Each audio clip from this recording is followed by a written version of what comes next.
A la derecha tenemos a Andrés García, representante de Live Nation, probablemente la promotora musical número 1 a nivel mundial. Andrés comienza organizando conciertos allá por el año 2000 y con una discográfica propia que era Arindel Records, de los cuales pues sacó referencias de artistas que a día de hoy tienen un largo bagaje en la música independiente, como puede ser Tundra o One AB Suite. En el año 2007 entró a formar parte del staff de Subterfuge, también discográfica muy importante para el mundo independiente, pues porque en sus filas han militado muchas de las bandas que han hecho crecer esto que se llama indie, que ya es menos indie, pero bueno, pues Sexy Sadie, por ejemplo, quiero recordar, o un montón de bandas han formado parte de sus filas. Y ya desde el año 2012 Andrés entró a formar parte de Live Nation. Es el coordinador del festival madrileño de Code y también se encarga del booking nacional de esta empresa. Y a mi izquierda tenemos a Juan Cruz, de Palencia Sonora, otro festival mayor de edad, yo creo, ¿no? Bueno, casi. 15 ediciones. 15 ediciones, entonces todavía es un adolescente.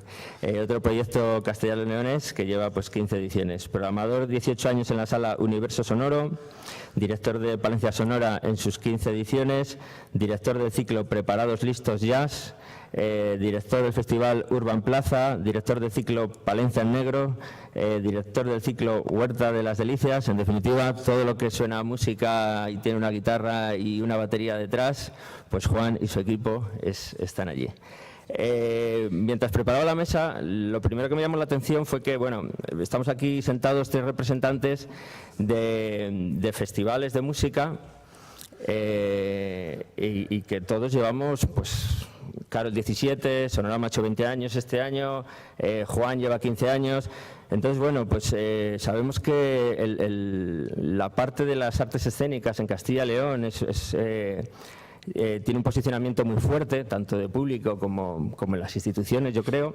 Y sin embargo, bueno, pues los de la música, ¿verdad? Ahí estamos, llevamos mucho tiempo defendiendo nuestros proyectos en sitios que a priori no serían igual el sitio más fácil para desarrollar un festival. No tenemos playa, no somos grandes capitales, pero bueno, una cosa bonita que es que pues probablemente esa manera humilde de hacer las cosas y de ir paso a paso, pues nos ha permitido llegar hasta aquí. Entonces, bueno, como yo lo único que voy a hacer va a ser moderar, y ya llevo hablando como 7 minutos, vamos a arrancar un poco dando unas cifras globales de lo que supone, no sé si la cultura festivalera o un poco el mundo de los festivales. Leía hace unos días que el año pasado en España se hicieron aproximadamente 850 festivales. Esta cifra hace 15 años era de 50. Entonces, bueno, a todo el mundo, asistente o no a los festivales, nos hacemos una idea de que ya no son simplemente actividades musicales, sino son actividades de turismo, de ocio, actividades que crean tendencia y en la que, bueno, pues gracias a Dios tenemos el favor del público, ¿no? 3,8 millones de personas han asistido a festivales en los últimos 2 años. Y el dato más relevante es que 6,4 millones de personas en España que nunca han ido a un festival quieren ir. Esto hace unas cifras realmente estupendas, sobre todo para los promotores de festivales. En este punto, en el que tenemos al público y tenemos el favor de los medios, de las marcas, nos encontramos con un dato que a priori pues, es un poco extraño, y es que el aumento del público asistente a festivales va en paralelo con el descenso del público a las salas de conciertos. No sé si tenemos alguna responsabilidad, si podemos hacer algo, pero lo que sí que está claro es que si efectivamente vivimos de las bandas que vienen a tocar a nuestros festivales, pues quizás debemos analizar por lo menos cuál es el motivo y si está en nuestra mano hacer algo, porque también tenemos a un público que nos sigue nuestras redes sociales y que igual estamos fallando en algo. No sé si Juan que también programa en una sala en Palencia. ¿Nos puede dar un poco una visión sobre el tema o si creemos que hay algún motivo, que no lo sé?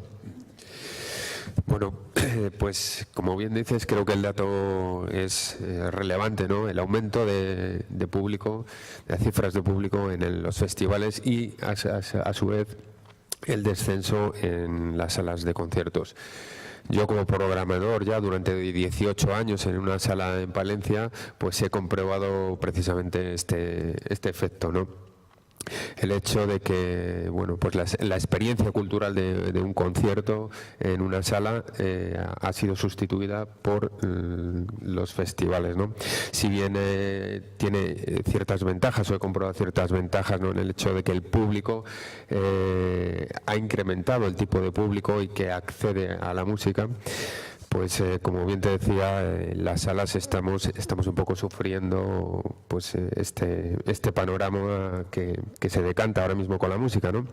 Entonces, no sé si quizás pues es más pues el típico o el hábito de consumo en el que nos está envolviendo ahora mismo la sociedad, las salas de concierto, como digo, pues la gente no arriesga ya en una apuesta cultural, ¿no? Y sin embargo sí que lo hace por los festivales. Eso es un poco el escenario en el que se está dibujando.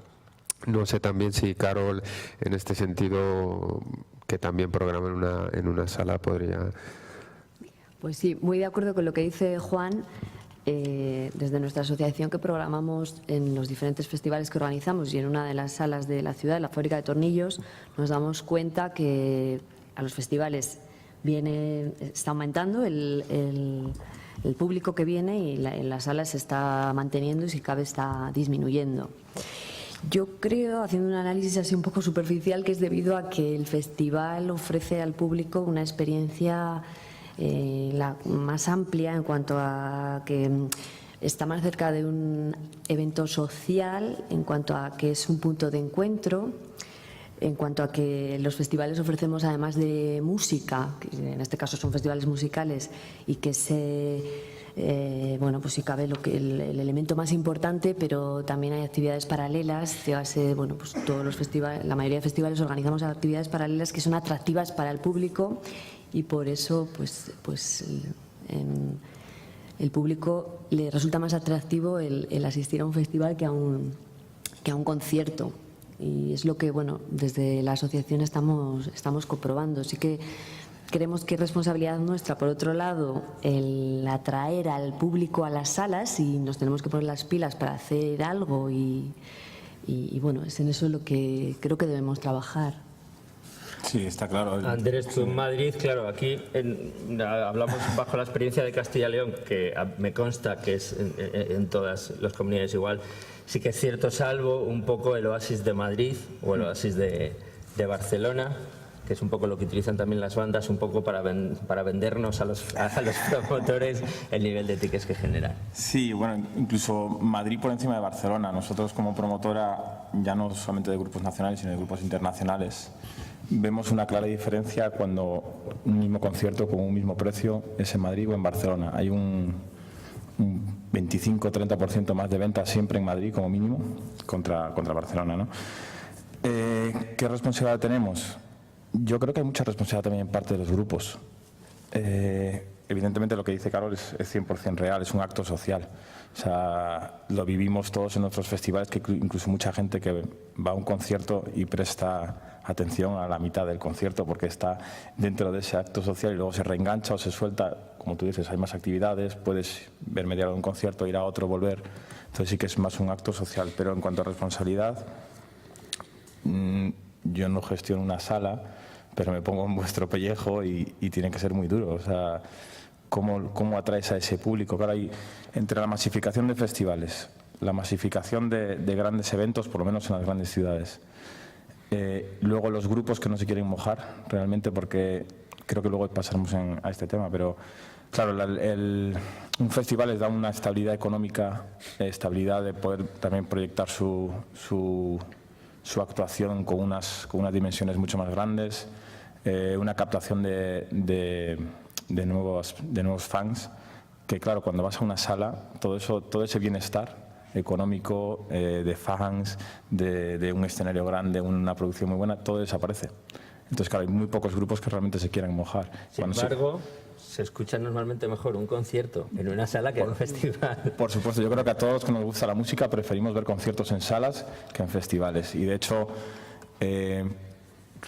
supongo que vosotros igual lo hacéis o conocéis gente que se coge un viaje y se va a Berlín o a Londres o donde sea porque toca este artista en concreto y no te importa pagar esos 50 euros de ticket más el avión, más el hotel, porque quieres verlo en un sitio especial, que eso desaparece en un festival. Pero sí que hay muchos grupos que no, por lo menos en España o españoles, que no quieren arriesgar a ese circuito de salas. Entonces yo creo que también es responsabilidad de los promotores intentar girar esa rueda, pero mucho manager debería hacérselo mirar, bajo mi punto de vista.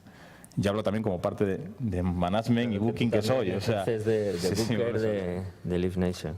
Claro, porque en este escenario en el que estamos, en el que hay, pues eso, en los últimos 2 años 3 millones y pico de asistentes a festivales, un montón de bandas que afloran gracias al apoyo de los medios de comunicación, al apoyo de la industria, porque lógicamente hay un nicho de mercado en el que bueno, hay muchos festivales, hay que alimentar y hay que sacar bandas. Hay que sacar bandas, no hay que sacar bandas, pero el tema es que hay gente, hay promotores que están dispuestos digamos, a alimentar este monstruito que es, digamos, el mundo de los festivales. Y respecto a esto, pues pasaríamos a una segunda pregunta, que es si los festivales somos lo suficiente o somos la entidad que tiene que sustentar la carrera de un artista. Porque ese es otro problema que nos estamos encontrando, que es el hecho de no se gira en invierno, pero sin embargo hay muchos festivales en verano. Muchos festivales que con el apoyo a veces institucional, otro de las marcas, del público, pues bueno, se puede pedir unos cachés que los 9 meses que no son verano no somos capaces de defender en una sala. Entonces, ¿somos suficientes, Juan, los festivales como para sustentar las carreras de estos artistas que vemos que salen en Radio 3, en Mundo Sonoro, etcétera, etcétera? Pues bien, antes de contestar a la pregunta, pues quería decirte, ¿no? Pues que ahora lo normal, ¿no? en un artista era, como bien dices, hacer durante el invierno la gira de salas y durante el verano la gira de invierno. Ahora sucede o puede suceder o creo que hay una tendencia, ¿no? A una realidad virtual en este sentido, en el que se pueden saltar directamente las salas. Se generan, ¿no? Como decíamos, o como nos explicabas, muchas agencias de contratación generan a veces a artistas artificiales, ¿no? o se generan para cubrir la demanda de los festivales. ¿Qué es lo que sucede?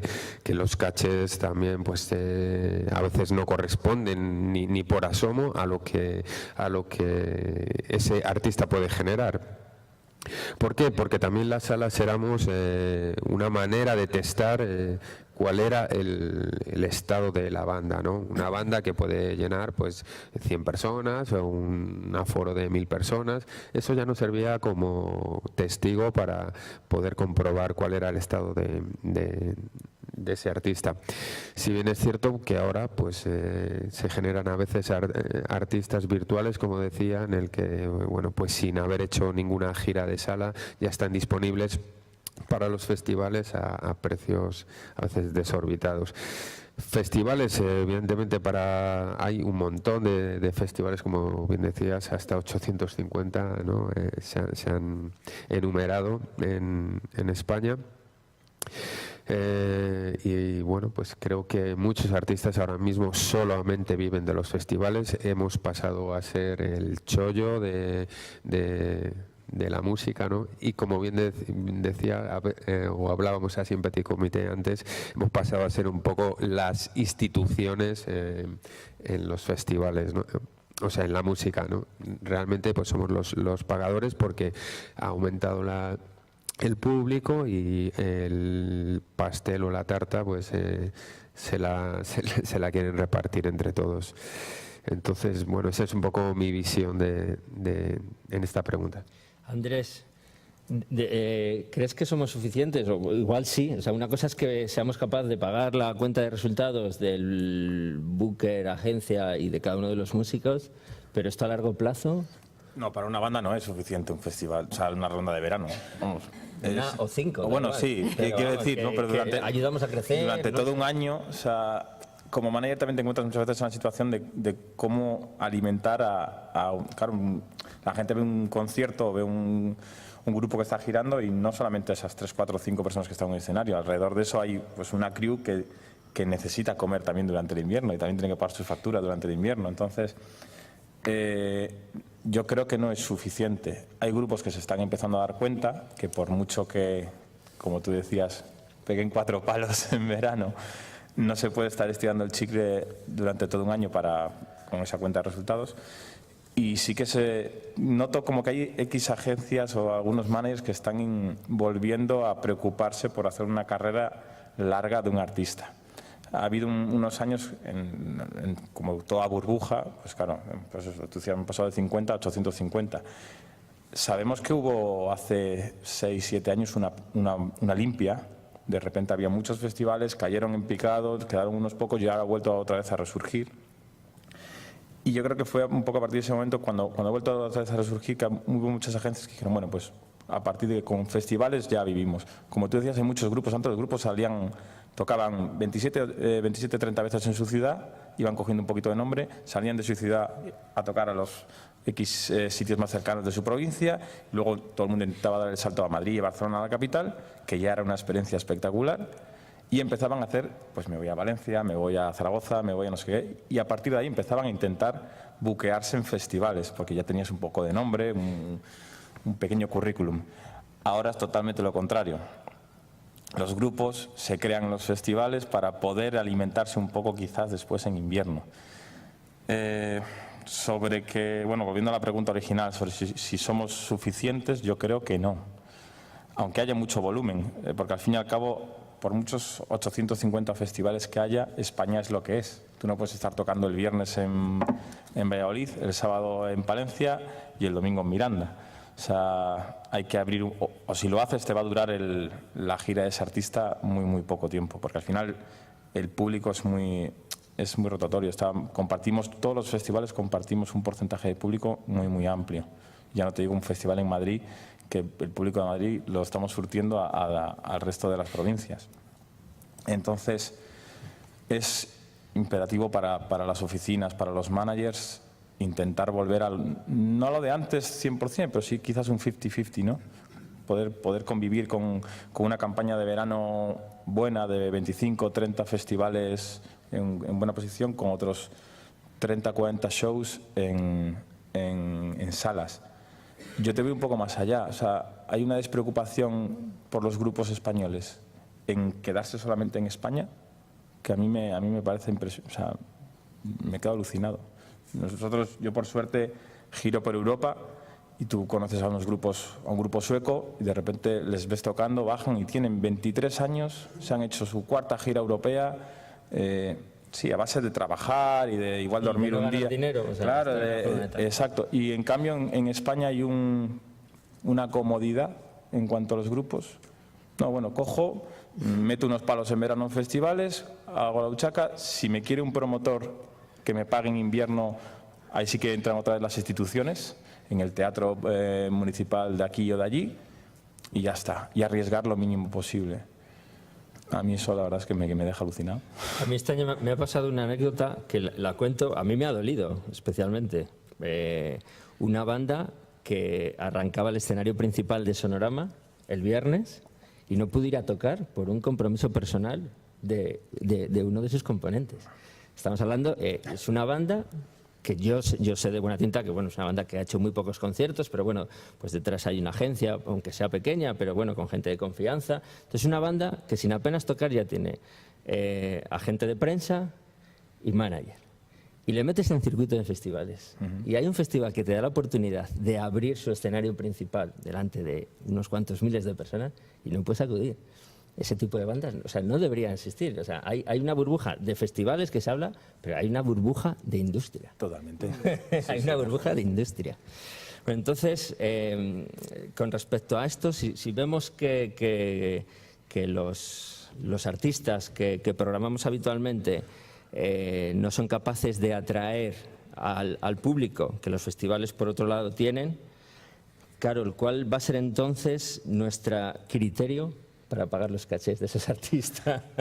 ¿Lo que nos pide el manager? ¿Los que nos pide el señor Andrés cuando nos llama por teléfono? ¿O el otro? Yo me porto muy bien, Pues claro, para los aquí presentes, cuando nos llaman los bookers o los managers y te piden, pues esta banda vale 5.000 euros. ¿Y por qué vale 5.000 euros? No, porque no es que hicimos el otro día en Madrid el 8,5, 700 tickets a 15 euros.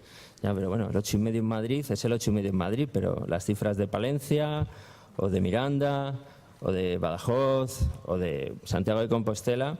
Entonces, claro, no hay un criterio. Pues sí, lo cierto que es complicado, porque bueno, además de valorar, claro está, su propuesta artística y trayectoria, que es algo que valoramos mucho también, tenemos que valorar qué capacidad de convocatoria tienen, y esto cada vez se hace más difícil porque los grupos giran cada vez menos, y cada vez menos, al menos en lo que es a nivel provincias y a nivel todo España. Hay muchos grupos que como mucho tocan en Madrid, Barcelona y las 4 o 5 capitales de provincia de España para hacer la presentación del disco, y se limitan a eso porque van de año en año y verano y de festivales a festivales.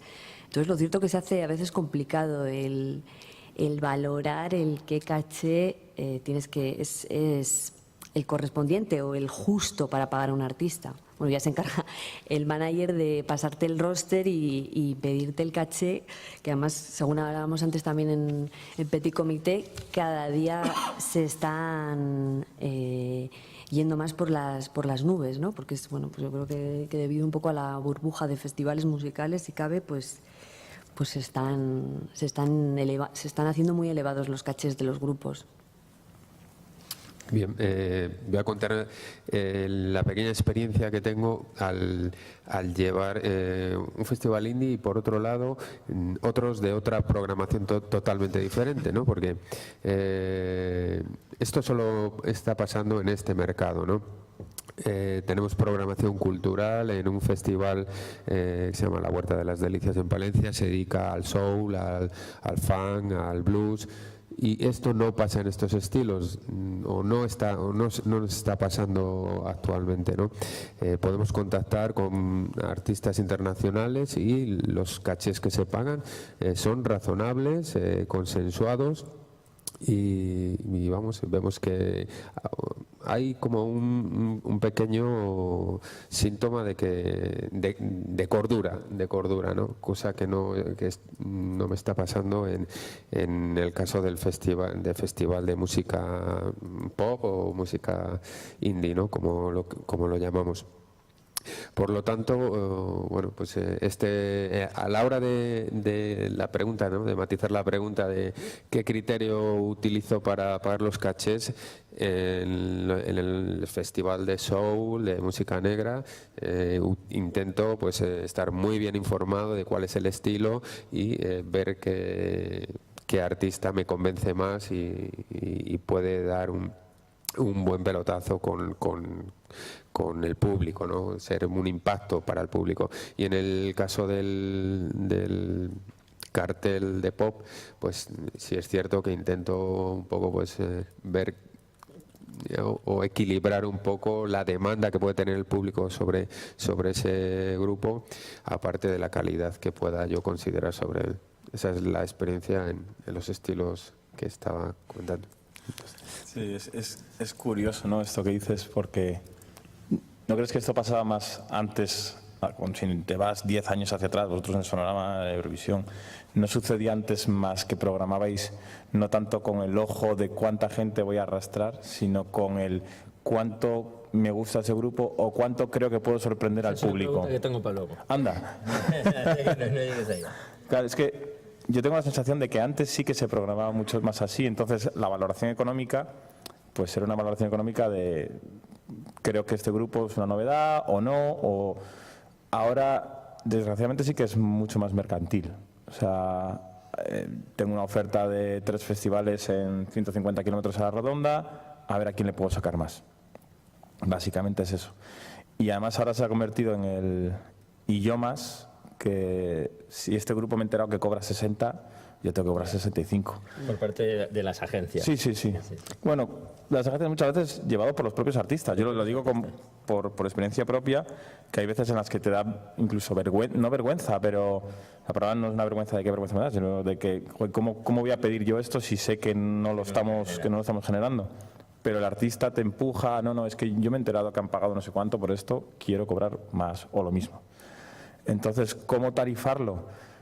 En el mundo internacional lo tenemos un poco más sencillo, o sea, claro, más sencillo porque no hay una...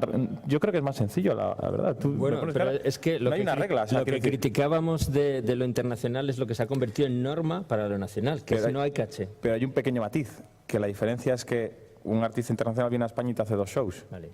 Entonces el mejor pagador es el que se lo lleva. Claro, entonces lo que no tiene sentido es entrar en una guerra constante de cachés entre 5 festivales de una provincia y en la siguiente provincia otra vez y en la siguiente provincia otra vez. O sea, un internacional al fin y al cabo sí que te está dando un valor añadido, te estoy dando una diferenciación. Por eso te tengo que cobrar esto, porque además hay una cosa muy simple. O sea, para lo bueno y para lo malo estamos en el sur de Europa, entonces venir aquí es muy caro. Bueno, si vienes a un solo concierto, al fin y al cabo es un avión o tal. Pero en guerra, digamos, entre comillas, contra Francia, contra Alemania, contra Inglaterra, siempre somos peores pagadores.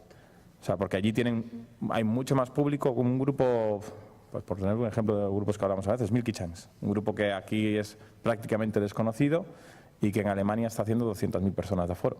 Pues, bueno, quieras que no, se adaptan y en lugar de cobrar sus 300, 400.000 euros que está cobrando en Alemania, sabe que tiene que hacer mercado y viene y aquí te cobra pues unos 35, 40.000 euros, que es muchísimo dinero quizás para lo que es él en ese momento, pero es que no puede tampoco, si el festival o España quiere ampliar también grupos, quiere digamos alimentar a ese público nuevo de nuevas propuestas y el artista quiere también abrir su mercado, hay que llegar a un punto de unión, ¿no? Entonces tampoco puedes decirle, no, es que aquí si haces 200 personas te doy 5.000 euros, no, porque entonces no va a venir nunca.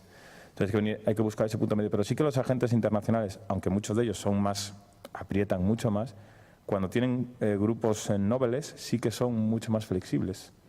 Y entonces por eso te digo que a veces yo prefiero tratar con agentes internacionales que no con nacionales. Con agencias nacionales. Sí, exacto. Y tenemos aquí delante de nosotros algún programador, director de teatro, de artes escénicas, que nos pueda un poco iluminar a los de la música. ¿Cuál es el criterio que se sigue? Porque habéis visto que es difícil, no hay un criterio, que es una cosa básica. No hay un criterio a la hora de pagar un caché en España en este tipo de música. En el teatro, ¿hay algún compañero por aquí que nos pueda...? ¿Nadie se atreve? ¿Tenéis esa misma problemática? Yo te diría simplemente que hablar de cuántos miles de personas por concierto. Claro.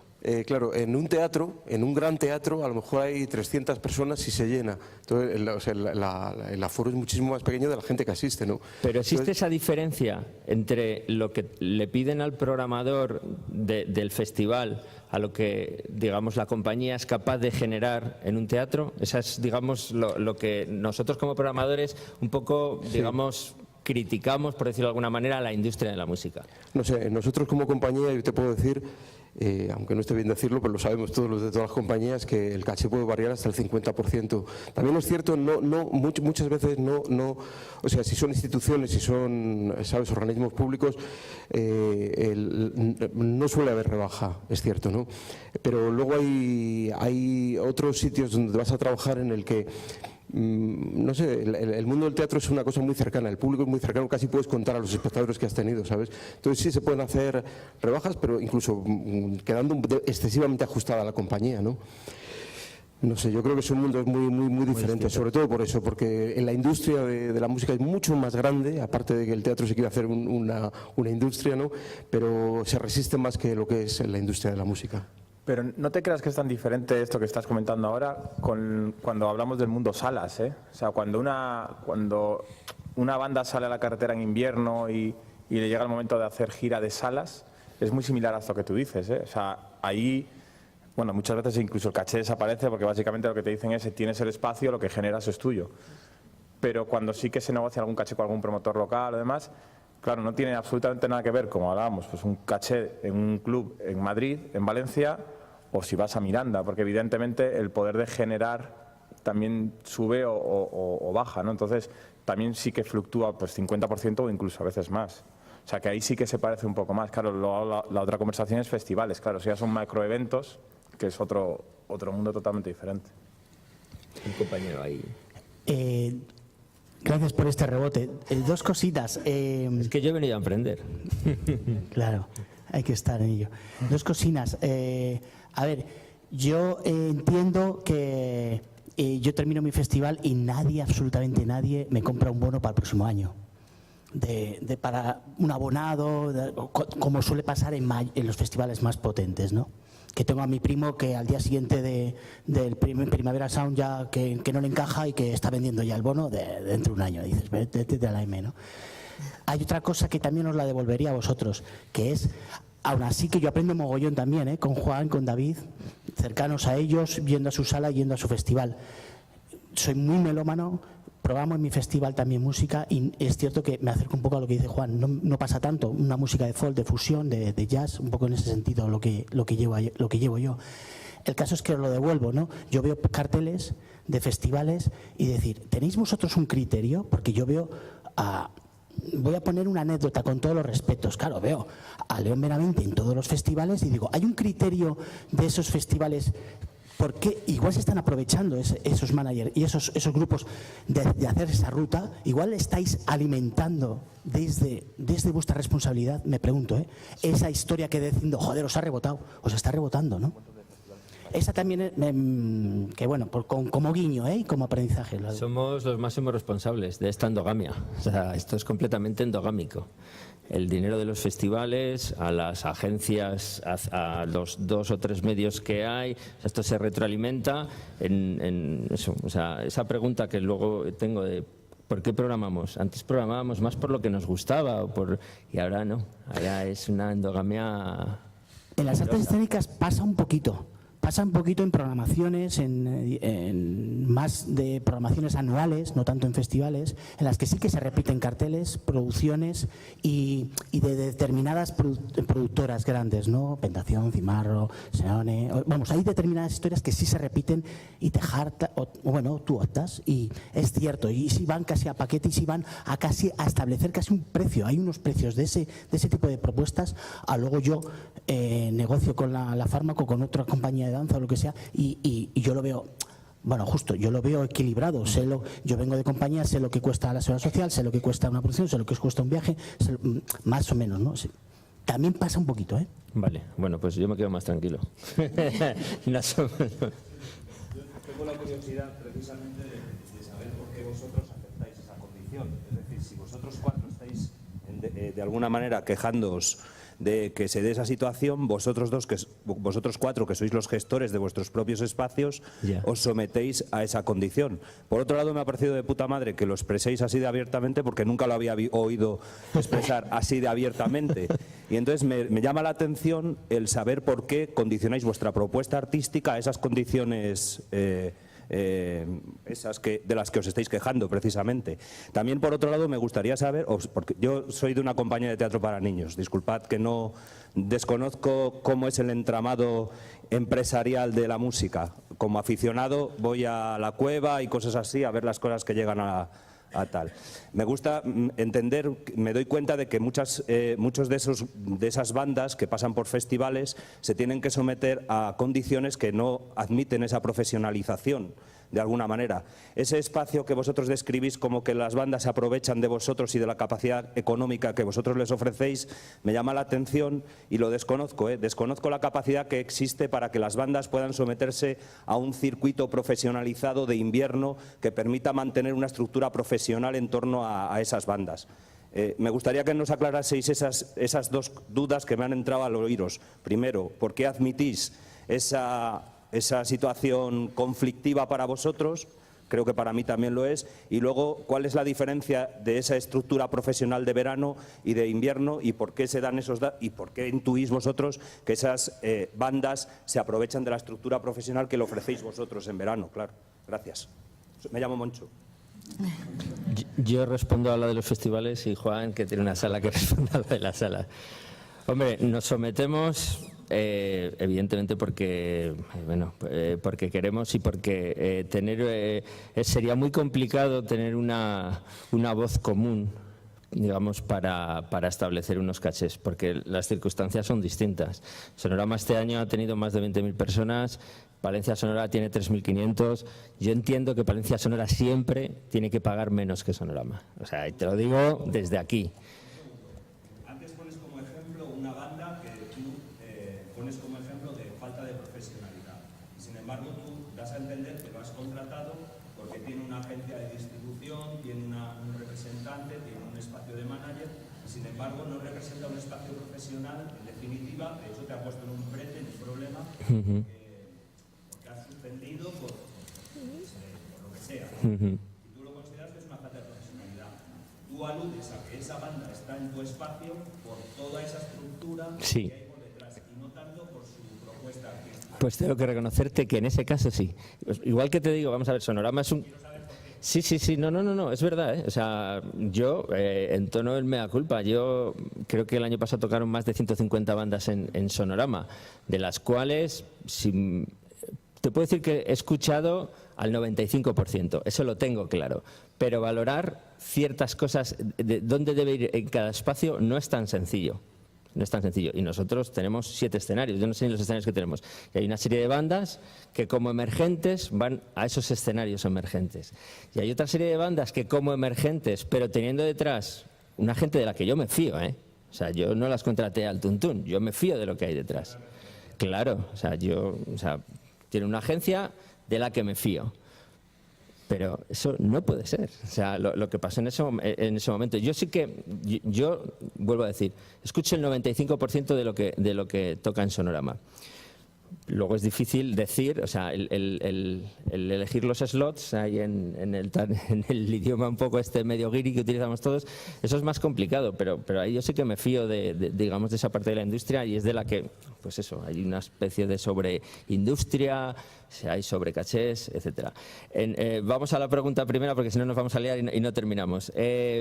Nos sometemos porque es cierto que no es que no estemos unidos, yo creo que hablamos a nivel regional, nos conocemos todos y hablamos incluso de los cachés, ¿eh? Y yo puedo entender que pueda pagar más.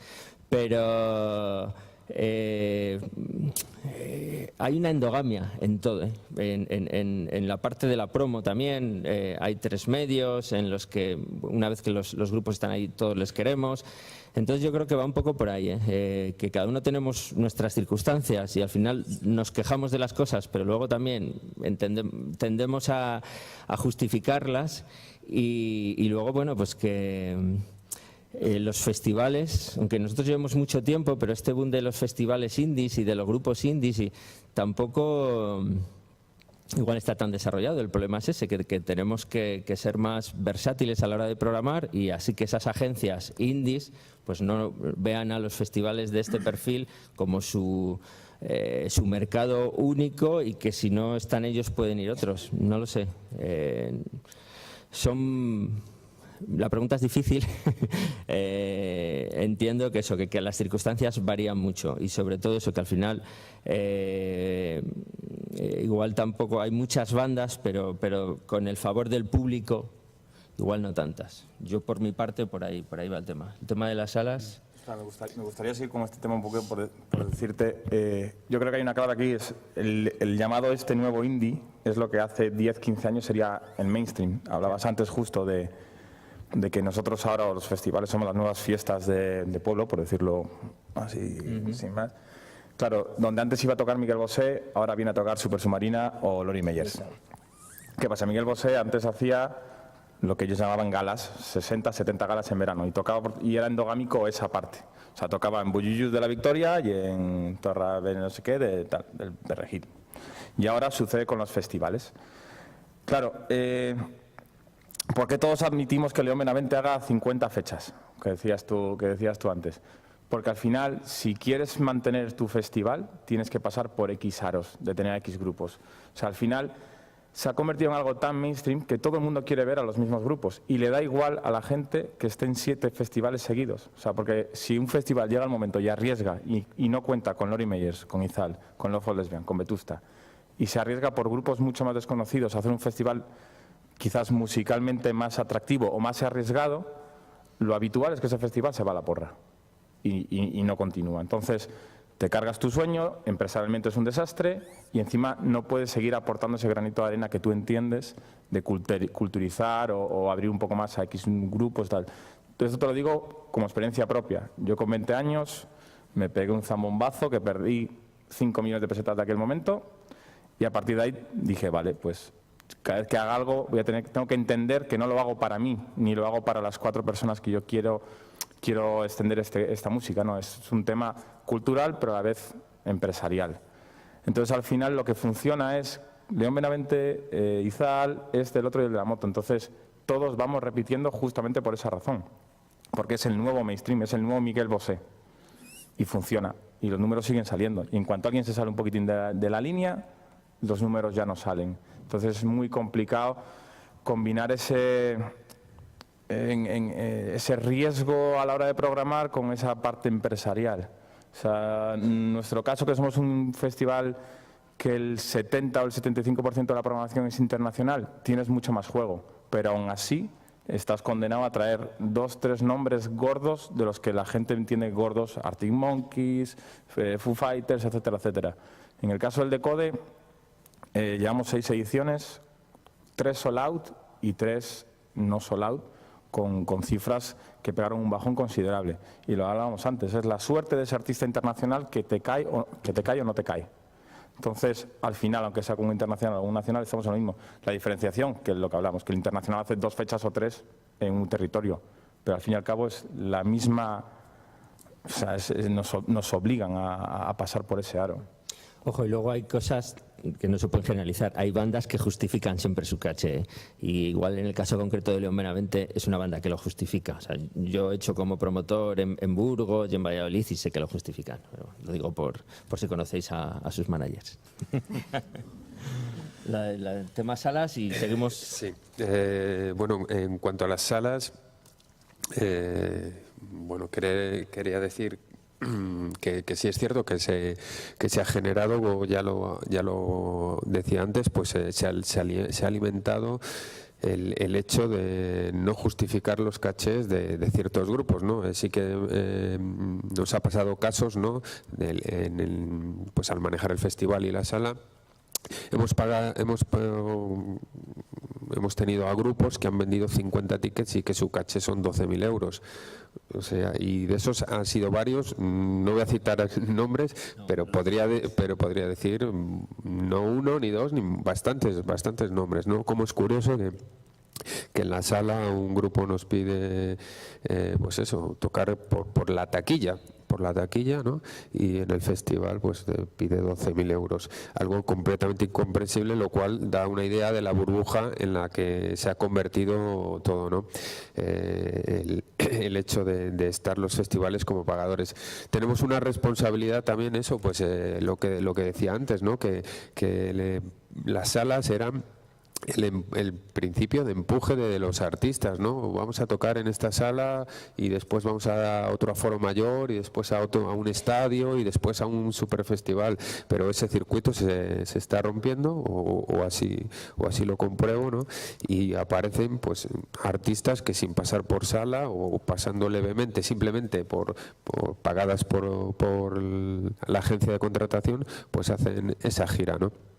Entonces, bueno, nosotros ahí seguimos peleando y sufriendo en la sala y bueno, la responsabilidad, me meto en la otra pregunta, la responsabilidad va a ser nuestra, ¿no? La de tomar las riendas, porque efectivamente esto se ha convertido, y lo poco que hemos hablado posterior a la comida es que se ha vuelto esto una locura tremenda, con lo cual más que nunca tenemos que tomar responsabilidad y decidir por dónde queremos tirar y decidir si hay programación alternativa a lo que parece ser que tiene que estar fijo ya en todos los festivales. Entonces ahí es donde yo creo que en los próximos años se nos va a ver el plumero, como quien dice. Hombre, una de las maneras de solventar esto y de no pasar por las agencias y de no pagar sobrecachés es ayudar a construir nuevos cabezas de cartel.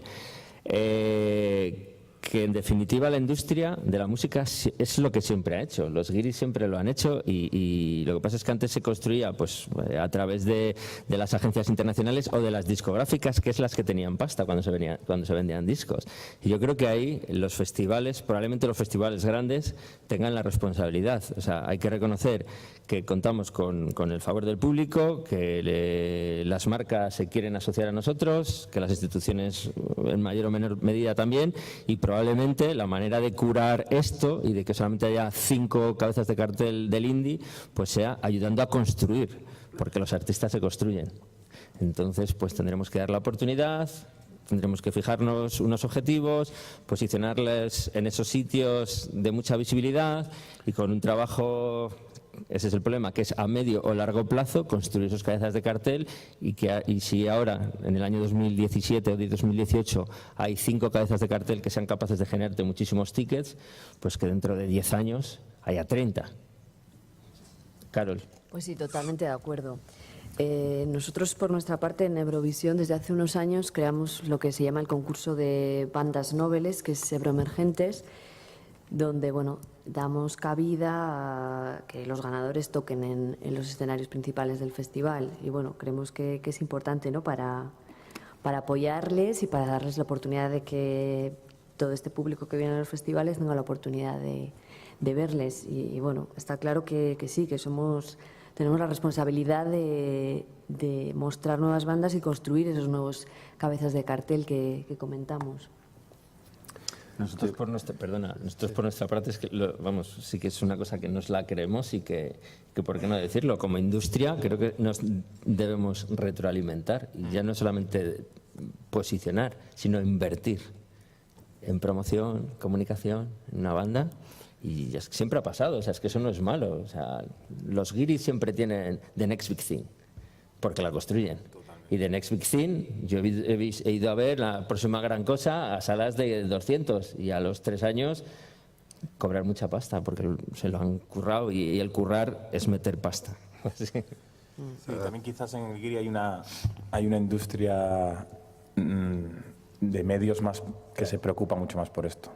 O sea, al fin y al cabo en España... Porque la industria es más grande, es que retroalimenta también a mucha industria periodística. Claro, si tú comparas la industria, o sea, los espacios de promoción que puede tener un grupo nuevo en Inglaterra con los que puede tener en España, pues es como de risa, ¿no? O sea, aquí en España tú decías que tenemos 3 medios, Radio 3, Mundo Sonoro, ¿y cuál es el tercero? ¿Por qué? Yo es porque me compro en Ruta. ¿Por qué? Vamos. Que vende 25.000 ejemplares. Claro, pero claro, si hablas de espacios de promoción, claro, piensas Radio 3, vale, ¿cuántos programas de radio, o sea, de Radio 3, musicalmente abiertos o que aporten o que generen nuevos grupos, hay cuántos minutos al día? Mundo Sonoro, una revista que a mí me encanta, que pasa de tener 180 páginas a tener 60, de las cuales 60 son 45 espacio publicitario. Sí. Claro, es que no es solo nuestro esto. Luego las discográficas pues han cansado de invertir, ya no invierten en campañas, no... Claro, antes tú un artista guiri, cuando hablas de que le ves en una sala de 200 y que luego le ves en una sala de 1000 y demás, normalmente cuando viene a España una sala de 200 viene pagado por su discográfica. Y vienen sabiendo que se pierde dinero, pero que bueno, que se invierten en 10 grupos, pero les sale uno que se recuperan por 10. Claro, en España no tenemos esa visión también porque las aperturas son, claro, tú puedes como discográfica o como agencia puedes apretar y apretar y apretar con una banda, pero si no hay nada más que eso, claro, Vetusta Morla, que yo creo que es el grupo más grande que te podemos tener ahora de lo que es música indie, ¿verdad?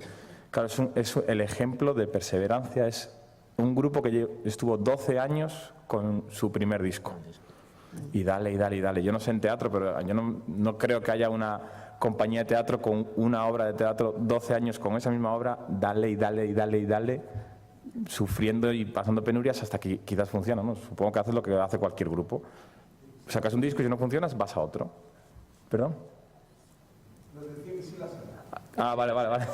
No sé, como lo desconozco, pero por lo menos en el mundo de la música es muy raro que una banda esté 12 años con el mismo disco intentando conseguirlo. Hay ejemplos, pues bueno, Super Submarina es otra banda que se tiró 5 años girando por salas hasta que consiguió empezar un poquillo. ¿Querías hablar? No, estoy. No sé el tiempo que nos queda. ¿5 minutos? Sí. Pues sí que se ha ido rápido. Sí, es que no gusta. Yo tenía algunas preguntas más aquí que igual las hago un poco todas juntas. Vale. Dejamos 2 minutos por si alguien quiere intervenir y lo dejamos. Nos hemos ido, yo no quería sacar el tema económico, pero al final ha salido. Los tickets, el volumen, los sobres, costes de los cachés que nos generan. Una cosa que comentaba Andrés, ¿nos fijamos más en las canciones o en los tickets que venden los artistas que contratamos? Es que ya lo hemos contestado. Sí. Desgraciadamente, probablemente cuando arrancamos todos los que estamos aquí, unos haces 20, otros 15, otros 17, nos fijábamos en las canciones y eran los tickets. No sé si es bueno o malo, porque si nos hubiéramos fijado en las canciones, a tomar por culo. Sonorama, la primera edición, que era una cosa indie tal, en la radio lo ponen. Pues eso. 6.000, o sea, 6.000 euros eran millones de pesetas, era 1 millón de pesetas. Los ahorros de un veinteañero, desde la primera peseta que tuvo en la primera comunión hasta los 20, había ahorrado 1 millón de pesetas. Lo palmó en un festival, por fijarse en las canciones. Volvió a pasar en ediciones especiales, pero bueno, está claro que hay que mirar la parte económica. Un tema que creo que es importante y que probablemente el tema de la responsabilidad que tenemos con los nuevos cabezas de cartel quizás también tiene que ver con la capacidad que tenemos de atraer inversión de las marcas y que eso puede ayudar a crear nuevos cabezas de cartel. Las marcas están con la música y bueno, creo que debemos de aprender un poco a explotar eso con nuevos artistas y que esos artistas crezcan. Juan, no sé si en vuestro caso, el festival, cualquier festival ahora es un escaparate para cualquier marca donde mejor puede tener a todo el público congregado, ¿no? y ser mejor visto, ¿no? Por lo tanto, escaparate ideal, vamos. Quiero ser rápido en la respuesta para... Sí. Estamos de acuerdo, ¿no? Pues sí, está claro. Yo creo que son importantes las marcas también como apoyo para mejorar nuestra oferta y bueno, si vamos de la mano, creo que trabajando en el mismo sentido podemos ofrecer al público interesantes propuestas. Pues como dice Juan Carlos, ayudarnos a que la propuesta económica pueda ser más viable y bueno, que por otro lado sí que las marcas pues están interesadas en los festivales porque bueno, pues hay un público interesante, un target interesante para ellos. Los festivales acude un gran número de personas, jóvenes y muy interesantes para diferentes tipos de marcas. Y bueno, pues pedimos que nos apoyen y que bueno, que vayamos de la mano, que tampoco parezca aquello el Corte Inglés, ¿no? Que se lleven a cabo experiencias interesantes y que bueno, que se invierta en lo que es el propio festival, en la música, en mejorar las propuestas artísticas y todo lo demás. No sé lo que te parece a ti, Andrés. Sí, es lo mismo. Bueno, pero bueno, básicamente también yo creo que hay que analizar igual que se está viviendo una burbuja en cuanto a público, que yo llamo que es eso, que hemos llegado a una frontera mainstream y que ya los grupos llegan a muchas personas, por eso los festivales venden tantísimos tickets ahora mismo. Claro, las cervezas también, o sea, las cervezas en concreto, por ejemplo, que es un tipo de marca, yo creo que de lo más importante que tenemos en un festival, también se han dado cuenta de esa necesidad que tenemos de ellos, y no sé en vuestro caso, pero yo sé de muchos casos que las cervezas directamente están recortando ya ese fee que había y yendo más al número del consumo, que es algo lógico también por ellos. O sea, aquí lo de tirar el dinero, claro, nadie regala duros a 4 pesetas, ¿no? Entonces yo me preocuparía más por el que esto no sea pan para hoy y hambre para mañana. O sea, de qué forma podemos conseguir que las marcas se estabilicen dentro de una estructura de festival. O O sea, no... O de industria de la música. Exacto, de industria de la música. Más sí. Que vayamos los festivales con nuestra capacidad de absorción y ese dinero que sabemos que es necesario para invertir en nuevas bandas. Es Sí, que porque ahí está el kit de la cuestión. Realmente el escaparate es perfecto para muchísimas marcas, sobre todo marcas de alcohol o cervezas que no tienen tantos escaparates como ellos quisieran. Pero creo que es importante cuidar eso para que no sea otra burbuja. La burbuja de las marcas y que dentro de 5 años estemos todos sufriendo, porque al final haces tus números, el presupuesto y dices, bueno, pues si voy a gastar tantísimo dinero, tanto de tickets, tanto de marcas y tanto de apoyo institucional, que de repente dentro de 5 años no nos encontremos con ese problema de, hostia, contaba con el 25% y de repente ahora tengo un 15%, no es viable el festival. Vamos a ir terminando. El título de la mesa era después del festival, ¿qué? El impacto de los festivales. Bueno, pues ya hemos visto que tenemos al público, que tenemos a las marcas, que estamos un poco sujetos a la tiranía, entre comillas, de algunas agencias y de la escasez de cabezas de cartel o de bandas que realmente generan los tickets.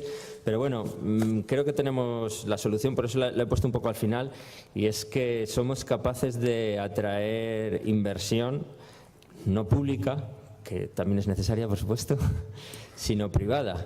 Y que esto, que es lo más difícil del mundo, que es la capacidad que tienes tú de vender, y no solamente de vender tickets, sino de vender tu propio producto, los festivales, si sirve, pues eso, para atraer a Heineken, Mao, Coca-Cola, Beefeater X, pues será bueno. Y que reinvertamos, o sea, que ese dinero pues sirva para hacer campañas de bandas, de posicionar y de, bueno, pues de hacer lo que ha hecho toda la vida la industria, que es eso, retroalimentarse y crear más música.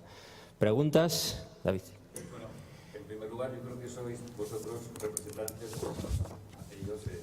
de 3 festivales que no solo vendéis música, sino que vendéis un concepto que va más allá, porque el Bermudo Sonorama, vosotros en Miranda, o sea que creo que en ese sentido sí que apostáis por hacer algo más que música, ¿no? Que haya algo más detrás de todo ese festival. Y la pregunta mía era, yo no sé si quizás se está aprovechando, entre comillas, los músicos de la poca unión que pueda haber entre los empresarios que organizáis festivales. Es decir, como ven que es una lucha encarnizada, se aprovechan porque no hay unión a lo mejor entre diferentes festivales para hacer más fuerza respecto a esos grupos. Hombre, si te fijas, es de los pocos gremios que no hay sindicato. Y de hecho, que el sindicato está mal visto.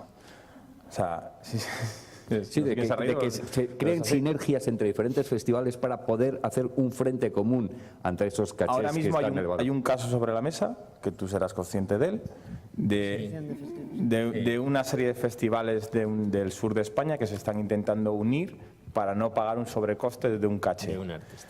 Eso está conllevando ahora mismo a todos esos festivales una guerra abierta con una agencia de management. O sea, lo que debería ser algo normal, ¿no? De unirse, oye, pues vamos a organizarnos, ¿no? Una central de compras que se hace. Claro, hay espacio para todos. Oye, pues yo este verano, tú el que viene, tú el otro, no nos puteemos entre nosotros, sino todo lo contrario. Marquemos unas líneas y que el acuerdo económico no solo sea unidireccional, sino que sea bidireccional, ¿no? Tú dices tanto, yo digo tanto, pero nos vamos a poner en esta línea. Pues está ocurriendo todo lo contrario. Está ocurriendo sí, vais de eso. Pues os bloqueo yo a vosotros, no vosotros a mí. Y el artista no está. Ni está ni se le espera. Y el artista va a ir a esa ciudad a hacer un show al lado de ese recinto, a hacérselo él mismo, y si no, se lo buscará de otra manera o creará un promotor de otra ciudad que venga a hacer el show allí. O sea, lejos de no haber un sindicato, en el momento que intentas hacer, no un sindicato, que parece como que suena a algo horroroso, ¿no? No, sino a unirse, a hablar, a ponerse de acuerdo para que todo el mundo pueda hablar, es peor.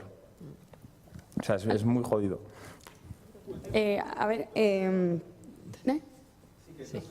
Sí. Desde varios medios musicales en los que escribo y cronista de conciertos que he ido, a los festivales, he ido a 11 este verano y a los 3 presentes, quería preguntaros respecto a la problemática de salas. ¿De quién creéis que es la culpa que verdaderamente un espectador no valore las salas como valora un festival? Aparte de que la entrada a una sala cuesta 20 euros para un grupo y un festival, 100 grupos, 70 euros. Bueno, ahí has puesto una primera respuesta tú misma. Claro, pero aparte... O sea, que es la económica. O sea, claro, hoy un chaval se va al Sonorama por 35, al Arenal por 35 euros, tiene 4 días de fiesta, no sé cuantísimos grupos, y la clave es esta palabra que te acabo de decir, fiesta. O sea, hay mucha gente que va a un festival, desgraciadamente, o por lo menos así lo vivo yo, que va a un festival por la fiesta. Sí. Y si ve el 50% o el 40% o el 30% del cartel, bueno, la experiencia, o sea, van a vivir una experiencia, no a ver un concierto. Entonces la experiencia siempre es satisfactoria, porque vas con amigos o conoces a X personas, no es musical solamente, es mucho más. Entonces, ¿qué ocurre? Cuando va a un concierto, muchas veces esa experiencia queda no vacía, pero queda disminuida. Entonces yo creo que la gente, o sea, sobre todo un público joven, tiene que empezar a coger ese amor por ir a una sala y vivir no solo lo que es el concierto de esos 90 minutos de actuación, sino vivir lo que es el concepto de esa sala, ese show en madera, claro, ese espacio que tienes al artista a 10 metros. Están acostumbrados. Hay mucha gente que no ha ido nunca a un concierto de sala y de repente ha ido a 25 festivales, entonces no conoce lo que es ese otro mundo. Entonces entiendo que es poco a poco educacional como todo en la vida. O sea, nadie nace aprendido. Esa es mi opinión, no sé vosotros. Agradeceros un aspecto que dais que me hace ver desde mi trabajo, que es cuando decía lo de meramente otro grupo, es decir, es que a mucha gente le atrae y le puede ir a ver una y otra vez. A mí me ha pasado personalmente, yo veo hace 3 años a los Bengala en el Sonoro, les busco en el siguiente festival, les busco en el siguiente festival, porque voy a ver, y me perdí el otro fin de semana a los Bengala y me cago para mí. Pero lo voy a ver como usuario, lo mismo que hago también con la música. Eso quizás me hace ver, me hace reflexionar a ver qué hago yo, si repito carteles o no, por qué y qué repito de otros festivales teatrales. Segundo aspecto, yo hace un tiempo tuve un encuentro, un debate con una responsable político del Ayuntamiento de Palencia en torno a un concierto de Miguel Bosé y que cobró tanto, hace mogollón, recuerdo.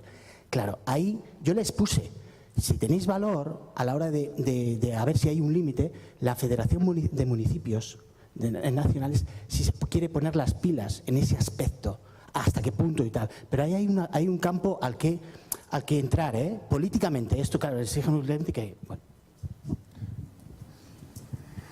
Y había si es muy breve. La de la política es para ti, yo no... ¿Para ti? No. Hola. A ver, yo os quería preguntar 2 cosas. Yo soy de las que viajan, que se compran los tickets un año antes y todo eso, ¿no? Y a mí me llama mucho la atención que ninguno habéis comentado sobre Ticketmaster, ¿no? Que de repente vas a comprarte las entradas, no queda ninguna libre y de repente yo me fui a Pompeya a ver a David Gilmour, valía 400 euros la entrada, vas allí sin entrada, la gente ha pagado 2.000 euros por entrar a ese concierto y vas y el día del concierto los venden a 400, ¿no?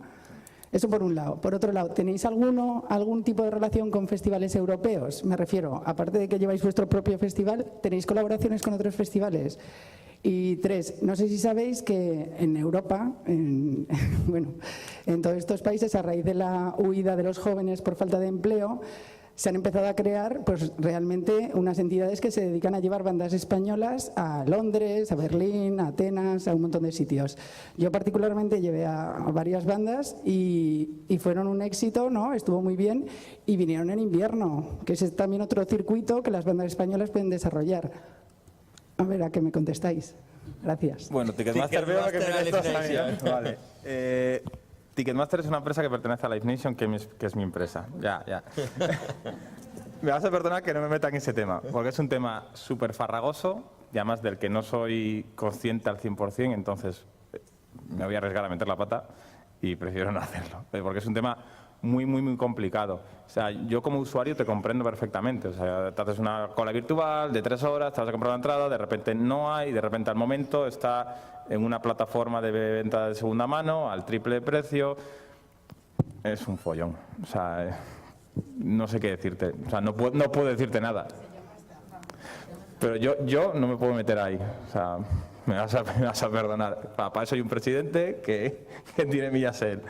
Sobre los intercambios con otros festivales europeos, nosotros en nuestro caso sí que tenemos, no en el Festival de Code, sino en el Festival Valentine's, también porque tenemos más posibilidades, slots, tenemos 100 huecos en en el festival local, en Madrid. Entonces eso te da la posibilidad de dejar 10, 15 huecos para poder intercambiar con otras agencias, con otros festivales y crear ese camino bidireccional en cuanto a nuevos grupos que van a buscar futuro en otros países. Y en cuanto al tema de la gira europea, yo, por ejemplo, en mi caso, que soy manager y agente de un grupo que se llama LA, que lleva 4 años, 4 giras seguidas por Europa, mucho de ello además también apoyado por instituciones. Si no fuera por las instituciones, la verdad es que sería imposible. Nosotros, por ejemplo, yo soy de Mallorca y hay el Instituto de Estudios Baleares, que en base a unos gastos pues apoya SGAE, luego en base a unos gastos pues te dan un apoyo. Y luego justo ahora han entrado en un ciclo, que si digo la verdad no me acuerdo cómo se llama, que es básicamente para tocar en embajadas de España por todo el mundo. Y bueno, la verdad es que todo eso ayuda, pero aún así el artista tiene que tener claro que todos los ahorros, lo que hablabas tú de los ahorros de un verano, los tiene que invertir en si quieres hacer crecer su carrera en el extranjero. ¿Qué ocurre? En este caso personal, el grupo canta en inglés, que tiene algo muy malo para los festivales en España, te limita muchísimo, pero sí que te abre otro abanico de posibilidades cuando sales fuera, evidentemente.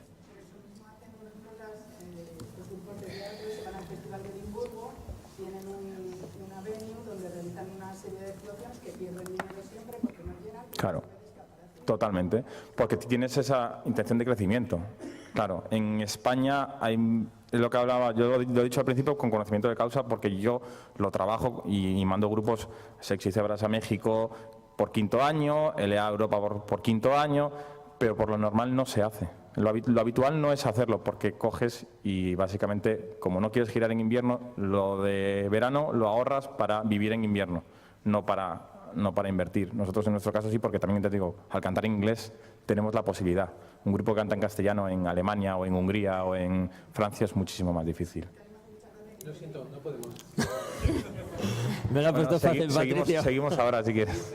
Bueno, pues... Y perdón por no contactar a lo de Ticketmaster, pero pone Live Nation, no Ticketmaster, aunque sea, no me voy a meter ahí. Muchas gracias a Un todos. interviniente en otra mesa se tiene que ir, entonces no podemos seguir. Muchas gracias a todos. Gracias. Esperemos que hayamos dado un poco de luz de la música. Nosotros, la parte de artes escénicas, me he quedado... me llevo algún detalle. Muchas gracias. Gracias.